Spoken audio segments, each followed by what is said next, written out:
Hey there guys, so I want to thank you for taking the time to check this video out, and I really want to thank you for your support. If you do have any questions on anything discussed in this video, feel free to leave a comment and share this video as well if you found it helpful. What I want to discuss today in this video is to go over some key points and go over a few steps that you can follow to effectively focus on progressive overload in your workout routine to help lead you to really gaining muscle when it comes to your workouts. So I hope that you find this helpful and valuable. I really want to touch on this topic because I believe it's a very important topic that can help you really progress, of course, in your workouts, but also give you some insight on what you can do to change your exercises in order to lead to that muscle growth that you're looking for. So before I do get into this video, I do want to mention my website, bponlinefitness.com. There's a lot of information that you can check out there as it relates to online fitness coaching, as well as a ton of free fitness, nutrition, and recovery related information. So definitely check that out. And let's go ahead and get started by talking about these steps to be aware of in order to really accomplish your fitness goals with progressive overload. Progressive overload is a very simple concept. Even though it sounds like it's a very difficult concept to understand, it's very simple and bare bones to be aware of. So basically what progressive overload is in simple terms. Now in this video, I do want to make these points digestible, and I don't want to confuse you with any crazy terms because there are a ton of big terms that get thrown around in the fitness sphere. So basically what progressive overload is a gradual increase in intensity in your workouts. Now this can be done in various different ways. The most common way that you've likely heard of is by increasing the weight, gradually increasing your weights through a certain period of time, whether this be weeks, months. You gradually increase that weight basically in increments. This isn't, increasing in large amounts.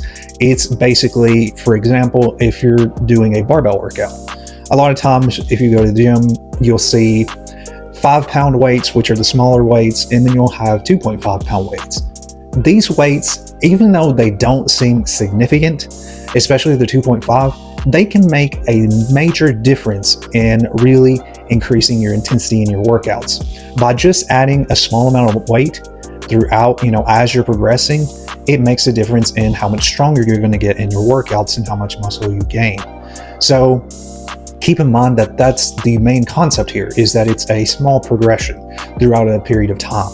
Another way, of course, is by you can basically have a slower tempo. So for example, in your workouts, if you say maybe you're struggling with trying to increase weight, another example is the tempo. So with the tempo, what you can do is you can slowly go through your reps in a sort of like a longer period of time. So basically, if you're lowering down the weight, so let's say we're talking about a chest press. If you are lowering down your weight, when you're lowering the bar, focus on really taking your time lowering that bar down, really feeling the tension in your arms and bringing, of course, the bar to your chest and then pressing that bar back up, maybe in a slower manner. So when you do this, this is really increasing the intensity in a more dynamic way. So this is just another method that you can try. You're basically doing progressive overload, but it's without having to basically increase weights, if that makes sense. Progressive overload is not just one specific thing. There's so many different aspects that you can be aware of with this method. Another type of method that you could try with progressive overload is shortening your rest periods. So this would be, a lot of times with different workouts, like for example, HIIT training. With HIIT training, there's usually a specific amount of rest depending on how intense the workout is. So basically let's say you're doing a, intense workout, another way you can gradually increase that intensity is shortening your rest a little bit more than you usually do. So let's say you normally do maybe 90 seconds. You could shorten that rest period to 60 seconds. And I'm going to discuss what's very important to keep in mind to really pinpoint and to really make the most of this method of progressive overload. So since you have a better understanding of the concept of progressive overload, What I want to start with next, or what I want to continue with talking about, is how you can really integrate this into your routine. So this is a process that takes a certain amount of data, basically.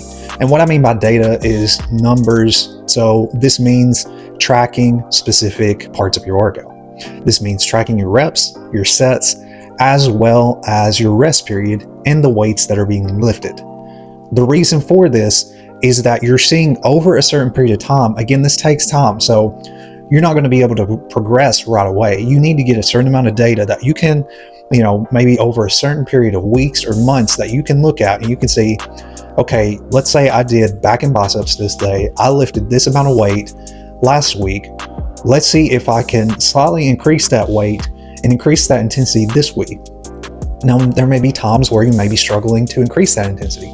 Keep in mind that you don't have to increase intensity every single week. This is a gradual process. It takes time. So there could be specific workouts that you may do that may take a little bit longer to really get to that progression and get to that target weight that you're trying to accomplish. Another thing that you can do with this method and this concept of progressive overload is it gives you a way to set your goals. So, for example, if there's a certain amount of weight you want to lift, have that as a target goal that you want to accomplish, and focus on where you're at the current moment. So whatever weight you can adequately lift at this moment, record that. And then, as the weeks go on, gradually increase the weight and slowly get to that target weight. The key concept here is a progression, a slow progression. This isn't something that happens really instantly. It takes time to really, gain that strength. Your body has to, through a certain amount of time, your body will adapt to weights. And as you get adjusted to weights, you have to be mindful of increasing that weight. So this is something, tracking and having those numbers is a really important part. And I say this a lot of times, and a lot of people aren't really fully understanding the point of tracking. But tracking holds yourself accountable. And I know that sounds like that doesn't really, it doesn't really make that much sense. But when you write it down and you could write it down, you can put it in your phone, you could use apps. When you have that data, it gives you a clear picture on, what you can improve on. It gives you accountability on what you can change. So really track those numbers. Again, track your sets, your reps, the amount of weight that you're lifting, as well as the rest periods that you're having between those specific sets. Another point that I want to mention and really want to sort of close out this video with is basically to focus on keeping one method of progressive overload in mind when you're doing this. You don't want to basically have all these different methods like increasing, your sets, increasing, shortening your rest period, and having all those methods at once. You don't need to do that. What you need to do is focus on a specific method that works for you, whether that be increasing the weight, again, incrementally, whether that be maybe adding an extra set, adding an extra rep, or shortening the rest period. Focus on one specific variable at a time. If you feel like you're struggling with one specific method, try a different one.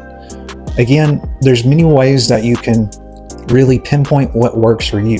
So don't just think of progressive overload as one single variable like increasing weight. Focus on, using a different method. If that method isn't working, try, increasing time under tension, lowering the weight slowly, feeling the tempo. Again, try a rest period, try a shorter rest period, and then go into your workout. See if that makes a difference in, increasing that intensity. Another thing too that I want to mention, and this is an outside topic, but it still does make an impact, and it's probably something that I could discuss in the near future. Another thing is being mindful of your nutrition and recovery.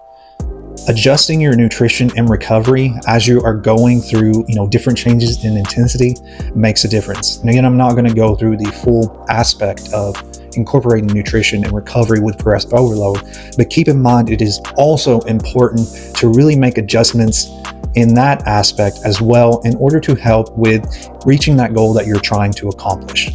With all that being said, guys, I really appreciate you taking the time to check this video out.